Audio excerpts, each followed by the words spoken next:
પરસોત્તમ રૂપાલા અને ક્ષત્રિય સમાજ વચ્ચે જે વિવાદ ચાલી રહ્યો છે તેને લઈને હવે ક્ષત્રિય સમાજનું આંદોલન પાર્ટ 2 શરૂ થઈ ગયું છે.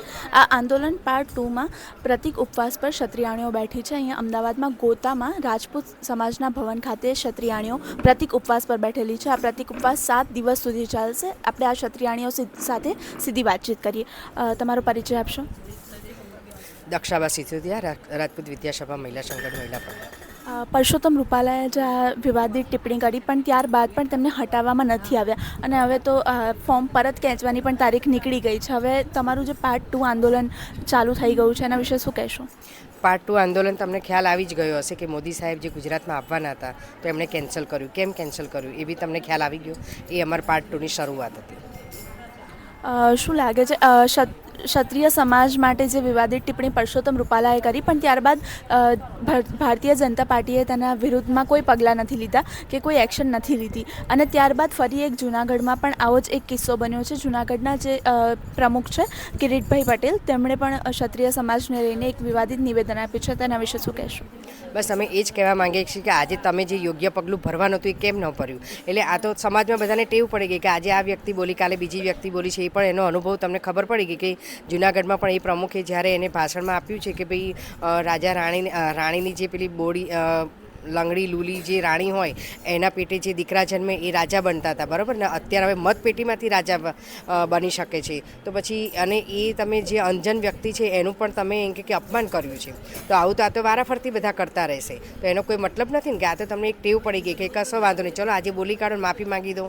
એનો કોઈ મતલબ નથી. એમ કે તમે સમાજમાં કે રાજકારણમાં જે સારું કાર્ય કરી રહ્યા છો તો એમાં લોકોને સારો ઉદ્દેશ્ય મળે, સારો હેતુ મળે, એવા તમે વિચારો રજૂ કરો. આ તો એકબીજાનો જોઈને આગળ વધે છે એનો કોઈ મતલબ નથી ને.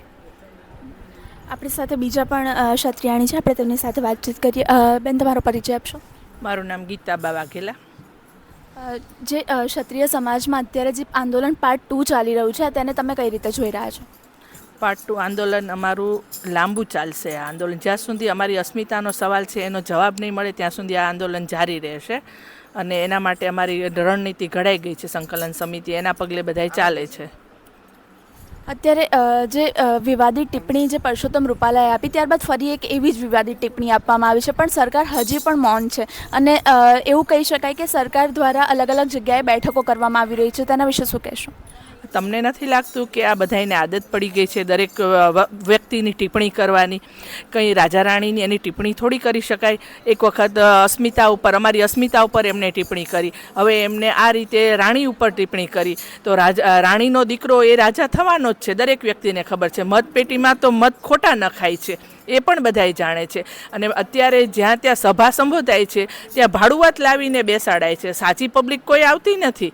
એ તો આપ બધા પણ જાણો છો, અમે પણ જાણીએ છીએ. એટલે અમારી યારે જે આ થાય છે ને એ એકદમ ખોટું થઈ રહ્યું છે અને એમાં હજી અમારે તો આગળ લડવાનું જ છે અને અમારે પણ પ્રચાર ધર્મરથ દ્વારા પ્રચાર પણ ચાલુ થઈ જશે કાલથી અને અમારા બહેનોના 7 દિવસના ઉપવાસ પણ આ ચાલુ છે. અને આ રીતે જો ભાજપને સદબુદ્ધિ આવે અને જ્યાં દેશમાં કોઈ કાયદો નથી અને નવો કાયદો બનાવે મોદી સાહેબ, એવી અમારી અત્યારે એમને અપીલ છે. હવે આ છેલ્લી અપીલ અમે કરીએ છીએ.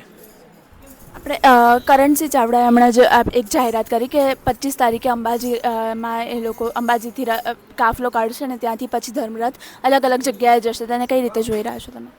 એમાં પણ અમે સક્સેસફુલ થઈશું. એનું કારણ છે કે અત્યારે જે બધા લડત લડી રહ્યા છે, જે શાંતિની લડાઈ છે, એ બધા જોઈ રહ્યા છે અને એને ખરેખર અમે અત્યારે બી જો બધા લેડીઝો છે તો ભજન ને એ કરે છે, એમાં રથ કાઢે છે.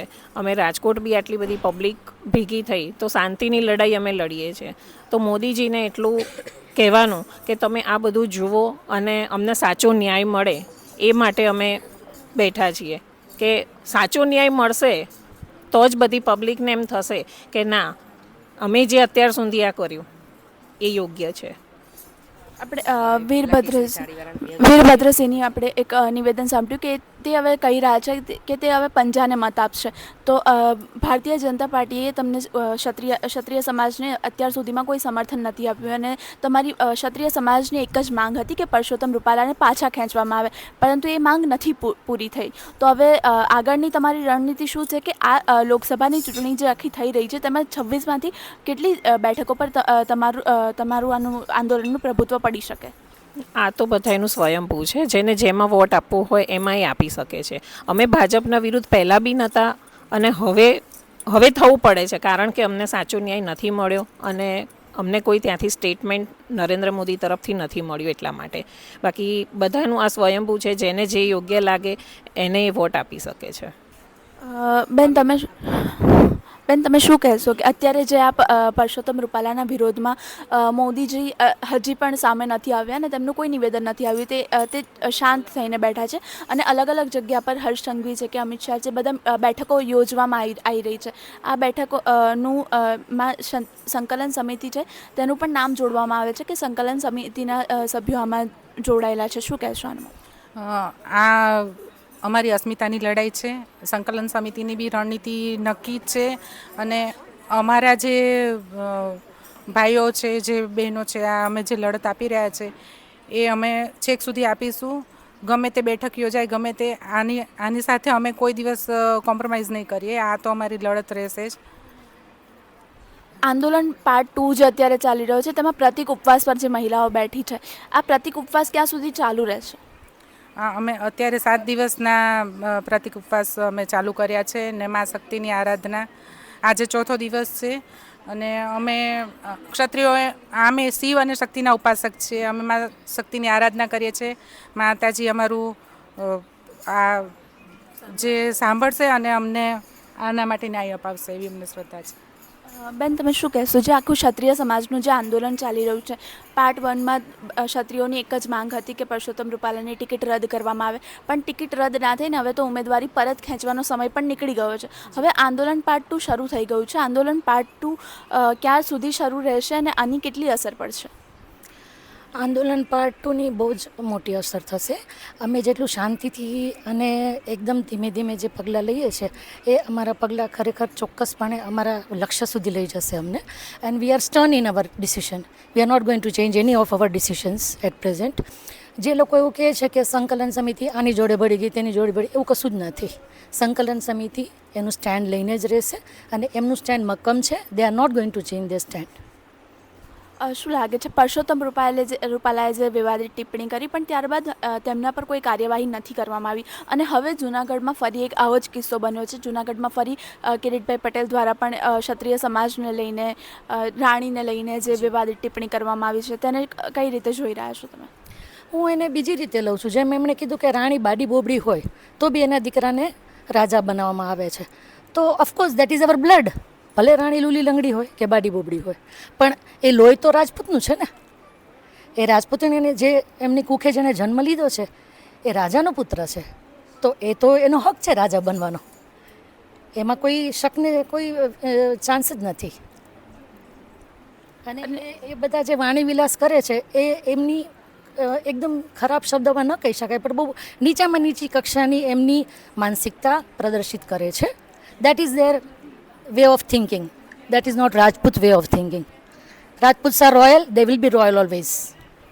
અને આપણે અત્યારે એ પણ જોયું કે ક્ષત્રિય સમાજનું જે આંદોલન ચાલી રહ્યું છે તેમાં ધર્મરથ કાઢવામાં આવી રહ્યા છે. ધર્મરથ અત્યારે ઘણી જગ્યાએ નીકળી પણ ગયા છે અને હજી પણ 25 તારીખે આપણે જેમ કરણસિંહ ચાવડાએ પ્રેસ કોન્ફરન્સમાં જણાવ્યું હતું, 25 તારીખે ફરી અંબાજીથી ને બનાસકાંઠા ને પાટણ ફરી બધે ધર્મરથ નીકળશે. તેને તમે કઈ રીતે જોઈ રહ્યા છો? એ બધા જ રાજપૂતો, હું એક નહીં, બધા જ રાજપૂતો અને રાજપૂતાણીઓ બધા જ એને પોઝિટિવ વેમાં જોઈ રહ્યા છે અને એ ધર્મરથ છે એમાં ધર્મની જ જય થશે. એમાં એ દરેક રાજપૂત અને રાજપૂતાણીઓનો વિશ્વાસ છે અને અડગ વિશ્વાસ છે, જેમાં અમારી જીત થશે જ. કિરીટ પટેલે જે નિવેદન આપ્યું છે ક્ષત્રિય સમાજને લઈને, તો હવે તમને શું લાગે છે કે ભારતીય જનતા પાર્ટીએ પરસોત્તમ રૂપાલા સામે તો હજી સુધી કોઈ કાર્યવાહી નથી કરી, પણ શું ભારતીય જનતા પાર્ટી કિરીટ પટેલના મામલે આગળ આવશે કે પછી તેમનું મૌન તોડશે? મને નથી લાગતું કે એમનું મૌન તોડે, કારણ કે એમની નીતિ જ અલગ છે. એમને સત્ય કશું દેખાતું જ નથી. મને લાગે છે એમના આંખે આડે પાટા છે, એમને જોવું નથી, આંખ આડા કાન કરવા છે. એટલે they are just ignoring their own people who are talking all rubbish for Rajput or anybody. So they don't want to listen to anybody. એટલે મને એવું લાગે છે કે એ લોકો બધાને ઇગ્નોર જ કરશે. જેમ કોઈ બી રાજપૂતાણી વિશે કે રાણી વિશે કે જે બી ટીકા કરે છે આ લોકો, એ ટીકાને એ લોકો ઇગ્નોર જ કરે છે અને એમને એ બાજુ લક્ષ્ય આપવું જ નથી કાંઈ. અત્યારે એમનો એક જ ધ્યેય છે, ગમે એમ કરીને ભાજપની સીટો લાવો, બીજું કશું નથી દેખાતું એમને. તો આ હતા ક્ષત્રિયાણીઓ જે અત્યારે અમદાવાદમાં ગોતા ખાતે પ્રતિક ઉપવાસ પર બેઠેલા છે. હવે આ પ્રતિક ઉપવાસ ક્યાં સુધી ચાલે છે અને ક્ષત્રિય આંદોલનનું જે પાર્ટ 2 છે તે હવે કયો વળાંક લે છે તે હવે જોવાનું રહેશે. નમસ્કાર, હું મૈત્રી મકવાણા, નિર્ભય ન્યૂઝ, અમદાવાદ.